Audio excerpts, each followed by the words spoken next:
Baik, Assalamualaikum warahmatullahi wabarakatuh. Perkenalkan, saya Farizia Maria Simanjuntak dengan NPM F1A022021. Baik, di sini saya akan menjelaskan materi tentang pemrograman dinamis dan contoh penerapannya dalam kehidupan sehari-hari. Nah, langsung saja. Pemrograman dinamis adalah teknik optimasi untuk memecahkan masalah kompleks dengan cara membaginya menjadi submasalah yang lebih kecil. Hasil dari submasalah ini disimpan agar tidak dihitung ulang. Nah, pemrograman dinamis ini sangat berguna untuk masalah yang memiliki sifat yang pertama overlapping subproblem atau submasalah berulang. Nah, yang kedua yaitu optimal substruktur atau solusi optimal terbentuk dari solusi submasalah optimal. Nah, yang selanjutnya yaitu ada contoh penerapan dalam kehidupan sehari-hari. Yang pertama yaitu pengaturan jadwal harian. Maksud dari pengaturan jadwal harian ini yaitu misalnya bagaimana memilih aktivitas dalam satu hari, misalnya seperti belajar, olahraga, istirahat, di mana agar waktu kita itu dipakai seefisien mungkin atau teratur mungkin gitu. Dan yang kedua yaitu perencanaan keuangan. Maksud dari perencanaan keuangan ini yaitu menentukan cara menabung dengan nominal tertentu tiap bulan agar mencapai target tabungan minimum dengan cepat. Nah, yang ketiga yaitu rute perjalanan tercepat. Maksud dari rute perjalanan tercepat ini yaitu menentukan jalan tercepat dengan mempertimbangkan waktu dan jarak. Nah, yang keempat yaitu manajemen energi. Maksud dari manajemen energi ini kita dapat menentukan kapan waktu optimal untuk bekerja dan istirahat agar produktivitas kita itu maksimal. Dan yang terakhir yaitu prediksi cuaca atau jadwal tanam.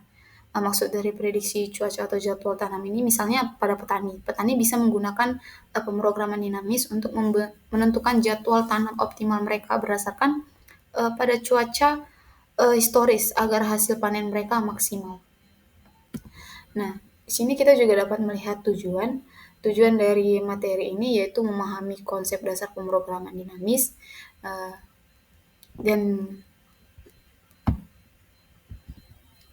maksud dari memahami konsep dasar pemrograman dinamis ini yaitu di mana sebagai salah satu teknik optimasi dalam menyelesaikan masalah. Nah, yang kedua itu mengidentifikasi ciri masalah.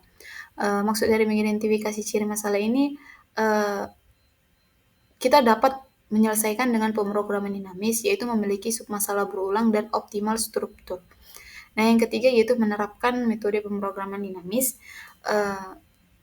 Di dalam menerapkan metode pemrograman dinamis untuk menyelesaikan contoh kasus sederhana dalam kehidupan sehari-hari, seperti pengaturan jadwal, menabung, dan perencanaan waktu atau budget.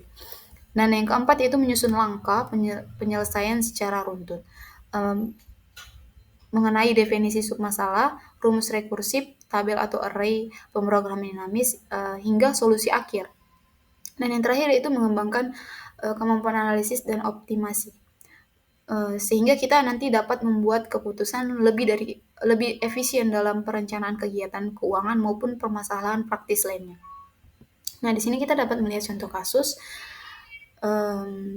Langsung saja, contoh kasus soalnya itu yaitu seorang mahasiswa ingin mengumpulkan uang sebesar 1 juta rupiah. Ia memiliki pilihan cara menabung tiap bulan.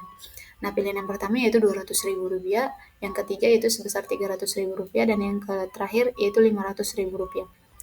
Pertanyaannya yaitu berapa jumlah minimum bulan yang dibutuhkan untuk mencapai 1 juta dan bagaimana cara menabungnya.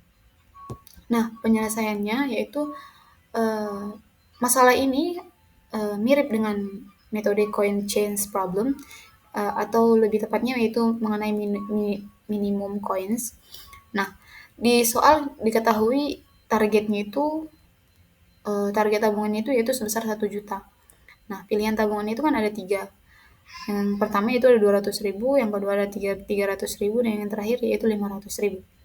Nah, pertanyaan itu minimum jumlah bulan untuk mencapai target. Nah, di sini langsung saja kita misalkan DPX. DPX ini sebagai variabel jumlah minimum bulan untuk mengumpulkan tepat X. X ini variabel untuk uang sebesar 1 juta. Nah, DP0 ini sama dengan 0. Mengapa? Karena butuh 0 bulan untuk mencapai 0. Artinya tidak ada yang butuh ditabung atau tidak ada butuh, eee, waktu untuk mencapai nol rupiah karena tidak ada nilainya. Nah, rumus rekursi yang dipakai yaitu dpx sama dengan 1 plus minimum dpx dikurang 200.000, dpx dikurang 300.000, dan dpx dikurang 500.000. Masing-masing dikurang dengan pilihan tabungan dari soal tadi. Nah, sekarang hitung DP 0-nya. Sekarang hitung DP 0 hingga DP 1 juta nantinya.